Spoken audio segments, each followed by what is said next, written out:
everyone. I'm Leslie Rohde with AskTheLawyers.com, and welcome to another episode of Ask the Lawyers. Today we're discussing ovarian cancer being caused by talc-based products. And with us to share some information about this is Nancy Winkler, shareholder at the Philadelphia law firm Eisenberg, Rothweiler, Winkler, Eisenberg, and Jeck. Nancy, thank you so much for being with us today. Oh, thank you. We talked to you last year about this, specifically cases involving Johnson & Johnson and their products, shower to shower, and also their talc-based baby powder. Can you sort of give us a recap of what those allegations are all about? Sure. Unfortunately, there are so many women that have been affected by this and have been in contact with my firm and other firms across the country. Women that have contracted ovarian cancer and unfortunately did not know that it could be caused by their use of Johnson & Johnson baby powder, talcum-based powder, or shower to shower that they had used for years and years on their genital area. And if you've used Johnson & Johnson baby powder or any other kind of talcum powder on your genital area, what happens is the talc, which also has asbestos in it and also has heavy metals in it, we found through documents that have been uncovered over the years, that talc actually goes up your fallopian tubes and into your ovaries and unfortunately has caused ovarian cancer to many women. Now, of course, a lot of women that have ovarian cancer have never used baby powder and have ovarian cancer for other reasons. But when a woman has contracted ovarian cancer and has used talcum-based powders for a number of years, for many years, it would be advisable for her to look into this to see if there is a reason why she has ovarian cancer that is linked to the baby powder usage. Give us an update on the state of these cases now, where they stand. There are many cases, I understand. Certainly. There are cases that have been filed across the country for women that have ovarian cancer as a result of using talcum-based products. And there have been many cases that have been filed in what's called multi-district litigation in New Jersey federal court. Cases from all over the country have been filed there. And there are cases in all different jurisdictions. Cases have been filed and tried in California, in St. Louis, Missouri. We have cases that are filed in Philadelphia Court of Common Pleas, and we will be trying a case hopefully at the end of this year or the beginning of next year. And are women still filing cases? Say a woman is diagnosed with ovarian cancer now, may she still go ahead and file a case? Yes. Unfortunately, even though documents have shown that Johnson & Johnson knew about the risk of ovarian cancer from their talc-based baby powder and shower to shower for many years, for decades, they've never warned about that. So if you go into a store right now, you could go to a Rite Aid or CVS, and you might find on the shelves both Johnson & Johnson baby powder with a white cap that has as the ingredients talc and perfume. And then you could find their cornstarch powder with a blue cap or maybe a pink cap if it has aloe or some other ingredients in it, right next to it, right on the same shelf. And there's still no warning today on the talcum powder other than an inhalation risk to babies. So pediatricians have told their moms and dads over the course of the past several years not to use baby powder any longer for babies because of the inhalation risk.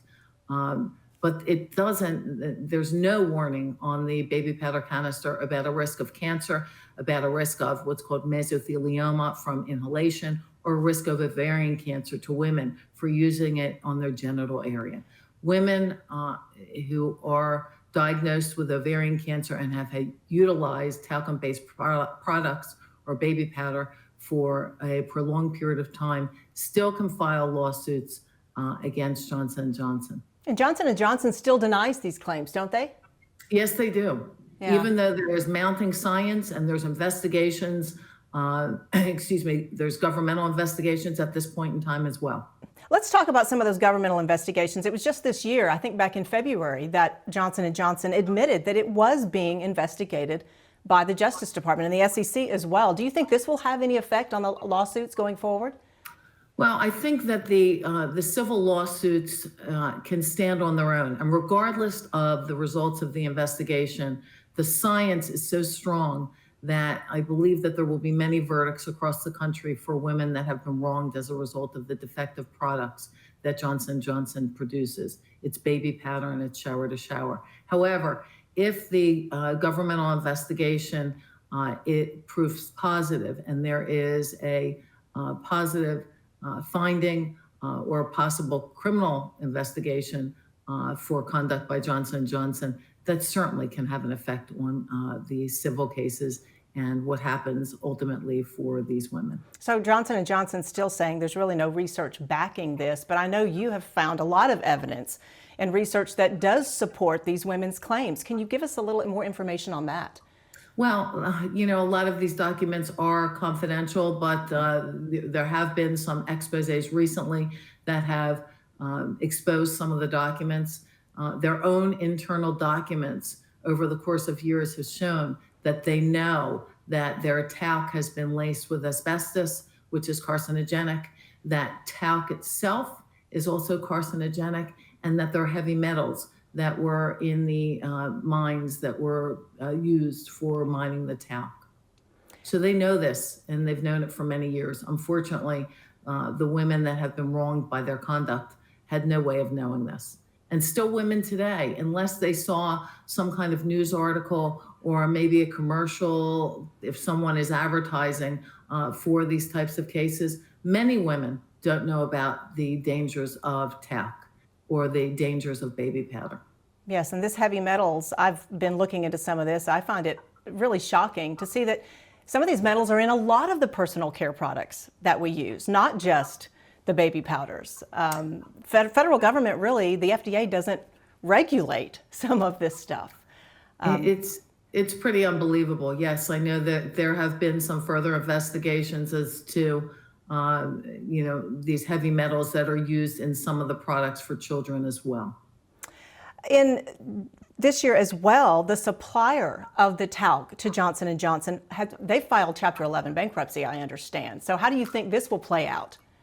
Yes, well, that is unfortunate. At this point in time, many of the cases across the country are what's called stayed, or you cannot proceed with your claim against the talc manufacturer. However, that doesn't have an effect on if you have filed a suit just against Johnson & Johnson or Johnson & Johnson and a retailer. Also, there are ways to what's called sever those claims against the, against the manufacturer of the talc from the other claims that if you have a lawsuit that has already been filed, so that those cases can proceed forward.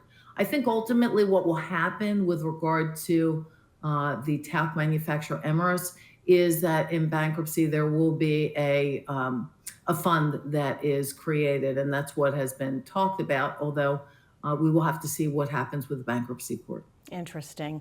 I know that more and more we are hearing a little bit about this, people like you and other people getting the word out about this danger to women, which we need to hear about.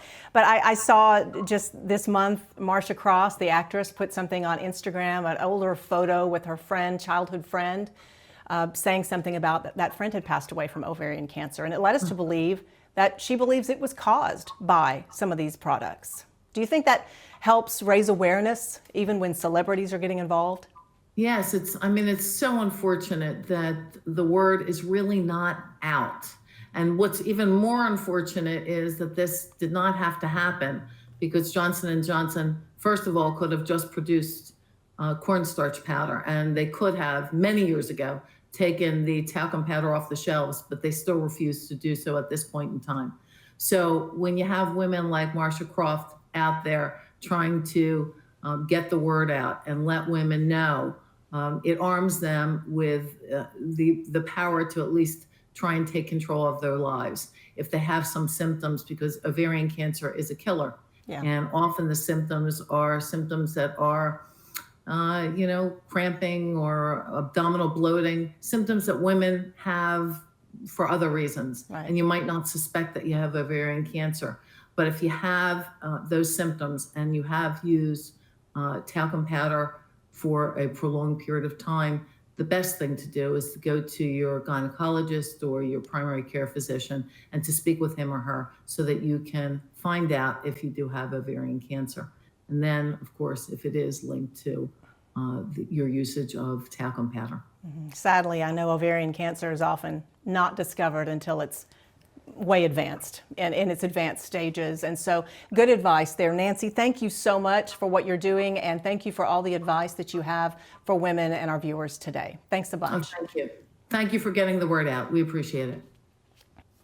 We thank you all for watching. We want to remind you to please subscribe to our YouTube channel, the icon there on the bottom of your screen, and that way you will not miss another episode of Ask the Lawyers. I'm Leslie Rohde for AskTheLawyers.com, where you can choose a lawyer that lawyers choose.